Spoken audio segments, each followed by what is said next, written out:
इस वीडियो में आज हम समझेंगे कि कितने वोल्ट की सप्लाई में हम कितने वोल्ट का कैपेसिटर लगाएं जो हमारा परफेक्ट काम करेगा।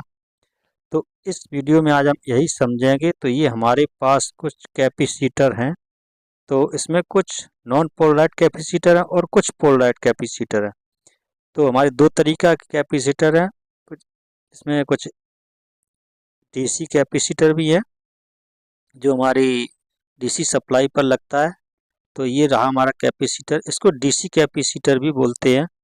तो इसमें हम देखेंगे कि ये हमारा कितने वोल्ट का है और कितने इसका माइक्रोफैराड का है।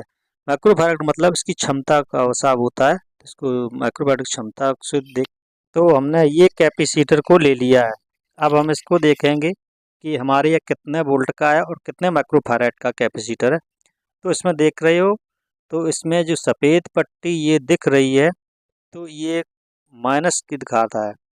तो ये जो पेन है इसकी माइनस की है। तो और ये जो जहाँ ये प्लेन सपाट सा दिख रहा है, ये जो पॉइंट है ये इसका प्लस का है। ये सीधा अब इसमें क्लियर हो गया कि माइनस और प्लस।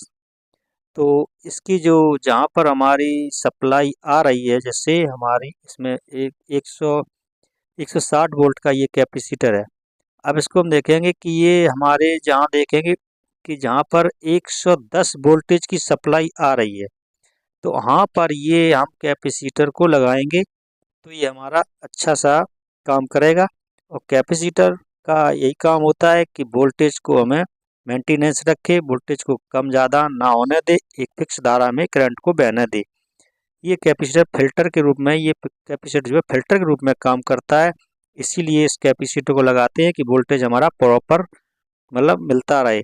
इसीलिए इस कैपेसिटर का यूज करते हैं। तो 160 वोल्ट का कैपेसिटर जहाँ पर हमारी 110 या 100 वोल्ट की सप्लाई डीसी आ रही है, तो वहाँ पर आप 160 वोल्ट का कैपेसिटर लगाएंगे।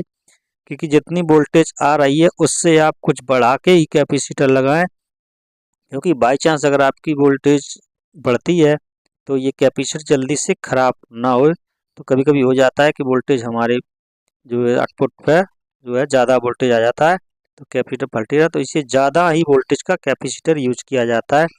इस तरीके से कैपेसिटर को, डीसी कैपेसिटर को यूज करते हैं। फिर हम आगे कैपेसिटर, दूसरा कैपेसिटर को ले लेते हैं। तो इस कैपेसिटर में केवल यही चीज़ें लिखी होती हैं, वोल्टेज और इसका इसका फैराड, माइक्रो फैराड, इसकी क्षमता, मतलब ये कैपेसिटर कितने क्षमते का है और ये कितने वोल्ट का, बस इतना ही इस कैपेसिटर में लिखा होता है। तो इस तरीके से कैपेसिटर की हम वैल्यू को जो समझते हैं, वो जो फैराड में लिखी होती है उसकी वैल्यू को समझते हैं, उसकी क्षमता को समझते हैं। और वोल्टेज तो हमारे उसमें लिखा है कि वोल्टेज इतने वोल्ट तक का ये कैपेसिटर हमारा। तो इसमें जितना वोल्ट लिखा है उससे उससे वोल्ट से ज़्यादा ये कैपेसिटर वोल्ट को नहीं झेल पाएगा। और इससे ज़्यादा वोल्टेज कैपेसिटर में आएगा तो ये वोल्टेज तुरंत फट जाएगा। अब जैसे ये 25 वोल्टेज का कैपेसिटर है, अगर यहाँ इसको अगर 25 से 30 वोल्ट मिल गया तो ये कैपेसिटर तुरंत ब्लास्ट हो जाएगा और ये फट जाएगा।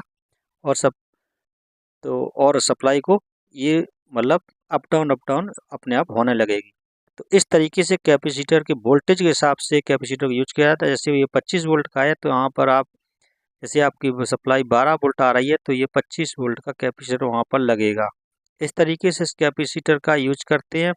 और ये जो जो इसकी जो वैल्यू लिखी है, जो 100 यूएफ, तो ये इसकी क्षमता है मतलब इतना इतना करंट ये स्टोरेज कर सकता है।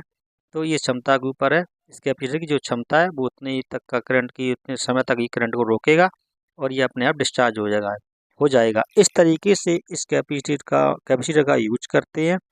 और ये इसी काम के लिए कैपेसिटर को लगाया जाता है कि हमारे वोल्टेज प्रॉपर हमको मिलते रहे, वोल्टेज में अप डाउन की समस्या ना रहे। अप डाउन की समस्या को ख़त्म करने के लिए इस कैपेसिटर को फिर यूज किया जाता है। तो बस इसमें इस कैपेसिटर का यही काम है कि वोल्टेज को कम ज़्यादा ना होने दे।